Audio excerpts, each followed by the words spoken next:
बिस्मिल्लाहिर्रहमानिर्रहीम। अस्सलाम वालेकुम नाज़रीन, वेलकम करती हूँ आप तमाम यूट्यूब फैमिली को अपने यूट्यूब चैनल पर, इसी उम्मीद के साथ कि जहाँ होंगे खैर आफियत से होंगे। ये 1917 की बात है।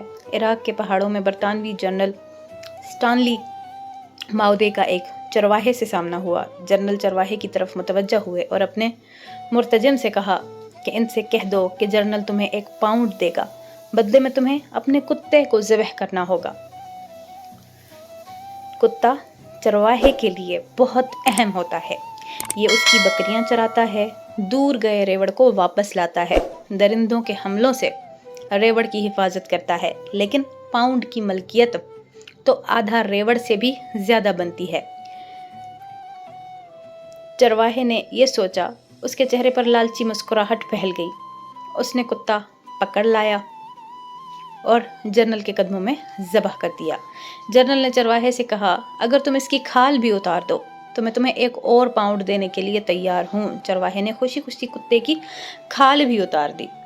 जनरल ने कहा, मैं मज़ीद 1 और पाउंड देने की पेशकश करता हूँ तुम्हें, अगर तुम इसकी बोटियाँ भी बना दो। चरवाहे ने फौरी ये ऑफ़र भी कबूल कर ली। जनरल चरवाहे को 3 पाउंड देकर चलता बना। जनरल चंद कदम आगे गए थे कि उसे पीछे से चरवाहे की आवाज़ सुनाई दी।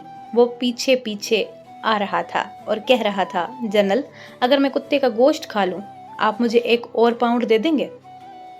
जनरल ने इनकार में सर हिलाया कि मैं सिर्फ तुम्हारी नफ्सियात और औकात देखना चाहता था। मैं ये देखना चाहता था कि तुमने सिर्फ 3 पाउंड के लिए अपने मुहाफिज और दोस्त को ज़बह कर दिया, उसकी खाल उतार दी, उसके टुकड़े किए और चौथे पाउंड के लिए उसे खाने के लिए भी तैयार हो गए हो। और यही चीज़ मुझे यहाँ चाहिए। फिर जनरल अपने साथियों से मुखातिब हुए कि इस कौम के लोगों की सोचें ये हैं, लिहाजा तुम्हें इनसे खौफज़दा होने की ज़रूरत नहीं है। आज यही हाल, अफसोस के साथ कहना पड़ रहा है कि आज यही हाल मुस्लिम मुल्कों और मुआशरों का है। अपनी छोटी सी मसलहत और ज़रूरत के लिए अपने सबसे कीमती और अहम चीज़ का सौदा कर देते हैं। और ये वो हथियार है जिसे हर काबिज़, हर शातिर दुश्मन हमारे ख़िलाफ़ इस्तेमाल करता आ रहा है। उसी के ज़रिए उसने हुकूमत की है और उसी के ज़रिए मुल्कों को लूटा है। आज हमारे दरमियान, हमारे मुल्कों में कितने ही ऐसे चरवाहे हैं जो न सिर्फ कुत्ते का गोश्त खाने के लिए तैयार हैं, बल्कि अपने हमवतन भाइयों का गोश्त खा रहे हैं और चंद टकों के एवज़ अपना वतन और अपना मुल्क बेच रहे हैं। अगर आपको मेरी ये वीडियो पसंद आई है तो प्लीज़ इस स्टोरी को ज़्यादा से ज़्यादा लोगों के साथ शेयर करें और चंद रुपयों, चंद टकों के एवज़ अपना आप ना बेचें, अपने साथी ना बेचें, अपने मुखलिस दोस्त ना बेचें, अपना वतन ना बेचें। अल्लाह हाफ़िज़।